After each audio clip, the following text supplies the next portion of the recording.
after accounting for inflation. Let me repeat that.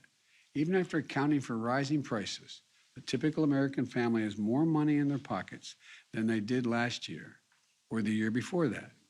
In fact, we're the only leading economy in the world where household income and the economy as a whole are stronger than they were before the pandemic.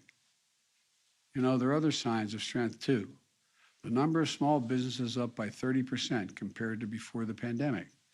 Thanks to the American Rescue Plan, we've cut child poverty in America by more than 40%. Think about that. Millions of children who spent last Christmas in poverty will not bear that burden this holiday season.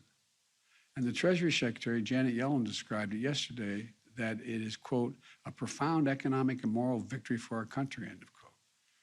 Since I took office, we've had a record job creation, 5.6 million new jobs since January 20th of this year. The unemployment rate has fallen to 4.6%.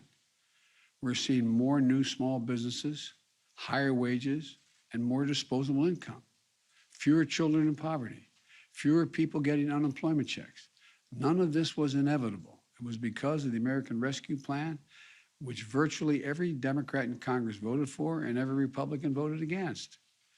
It was because of the hard work my administration has done to try to solve the challenges in our economy instead of just pointing fingers and complaining. Now it's time to build on our success and cut costs further for families. That's what my Build Back Better plan does. It will lower out-of-pocket costs for child care, elder care, housing, college, health care, and prescription drugs. These are the biggest costs that most families face. In fact, a new independent analysis released today showed that my Build Back Better plan would mean $7,400 in tax cuts and savings for the typical family with the typical family of 4 with 2 kids.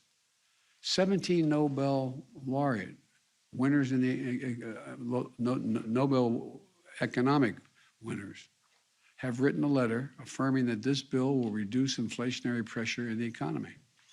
2 of the leading rating agencies on Wall Street confirmed this month that my plan will not add to inflationary pressures. In fact, they will, quote, take the edge off of inflation.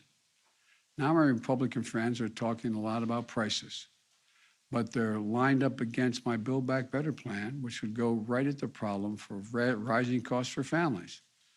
Why is that? I don't want to speculate on anyone's motive, but it's always easier to complain about a problem than to try to fix it. One Republican senator even said that rising prices were, quote, a gold mine, end of quote, for Republicans politically. Imagine rooting for a higher cost for American families just to score a few political points. The fact is, the Build Back Better plan is fiscally responsible. It's the first major piece of legislation in more than a decade that is not only fully paid for, but will generate more than $100 billion in deficit reduction. It fully covers the cost of its investments by making the largest corporations and the richest Americans pay a little more in taxes. Think about that, as that's a trade-off worth making in my view. Having those who have done very well pay their fair share in order to provide a little breathing room for millions of American families. But my critics don't seem to agree. They have a lot of speeches about high prices, supply chain, and other challenges we're facing, but they don't offer any answers. So they're just doing the no vote. That's their plan, vote no. But what does that mean? What does a no vote mean on this bill? Not on cable news, not on Fox, not in the real world, in your life, around your kitchen table. Well, here's what it's going to mean. It means for millions of American families, this bill, the bills you're paying right now for daycare could be substantially lowered, capped at 7% of your income. But Republicans said no, pay more. It means the bills you're paying right now to take care of your elderly parent could have been lower, a lot lower. But Republicans said, no, don't vote for this bill, pay more. It means the cost of your prescription drugs could have been lower, a lot lower. Republicans think that those 200,000 children, for example, who need regular doses of insulin should continue to pay as much as $1,000 a month instead of $35 a month. Think of that. Not only affects the health of the child and the family, but imagine you're being a parent and not being able to afford $1,000 a month. Not only risks the health of your child, but it robs you of your dignity. The list goes on, but the point's the same.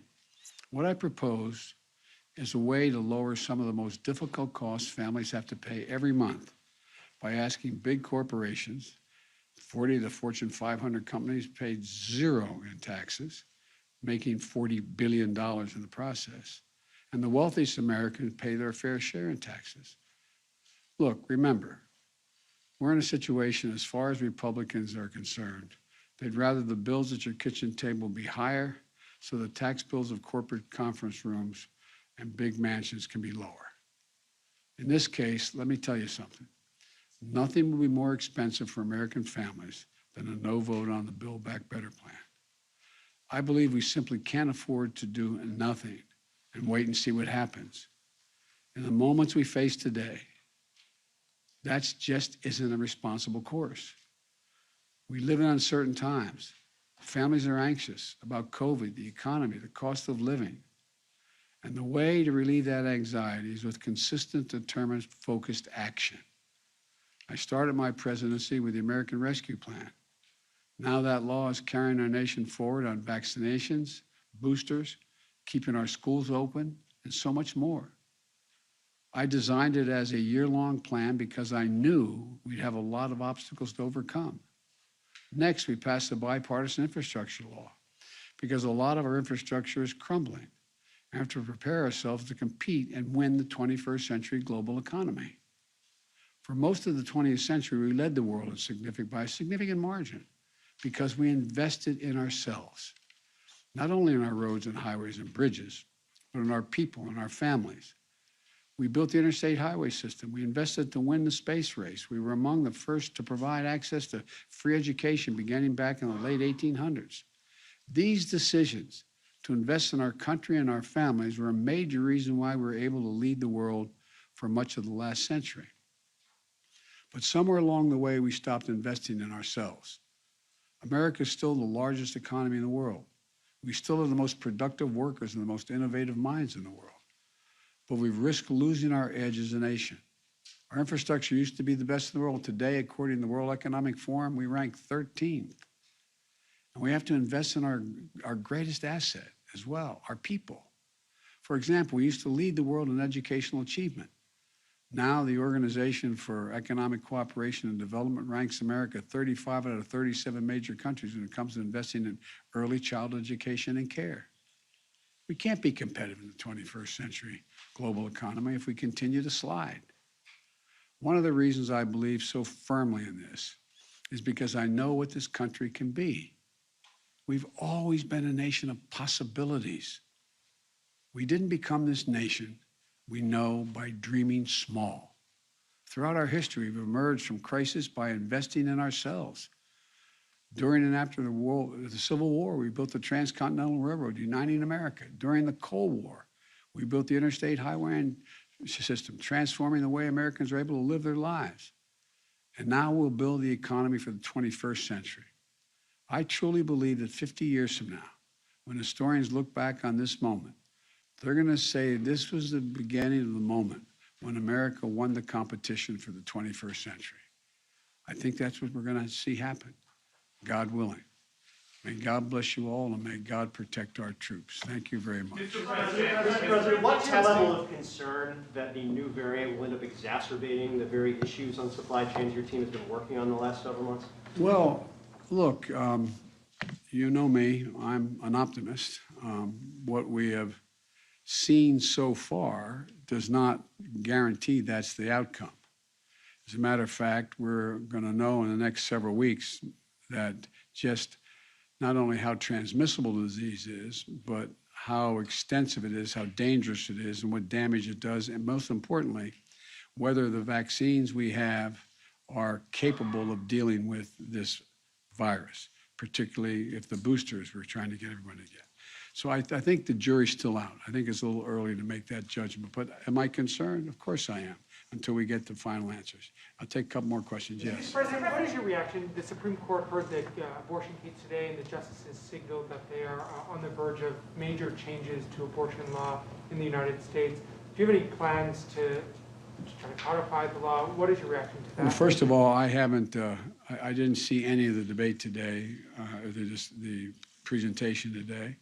And I support Roe v. Wade. I think it's a rational position to take. And I continue to support it. Mr. President, thank you so much. There are a number of presidents, from Jimmy Carter to Richard Nixon, who really tried to impact inflation and supply chains and weren't able to largely do that. How confident are you that you have the tools and the power to do something about supply chains and help Americans find some relief? Because of what I've seen so far based on what we've done.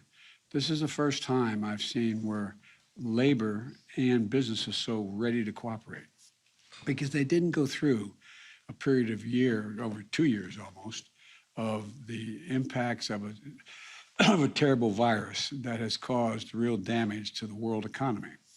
So I think people are in a different state of mind than they may have been during the Carter years as well as the Nixon years. It's just a different world. Mr. President, quick question on testing requirements. Mark Meadows has written a book revealing that President Trump tested positive for COVID 3 days before your first debate. Do you think the former president put you at risk? I don't think about the former president. Mr. Thank President, you. whatever happened to your promise to shut down the virus? Were you aware that he tested positive? Sir, what testing requirements?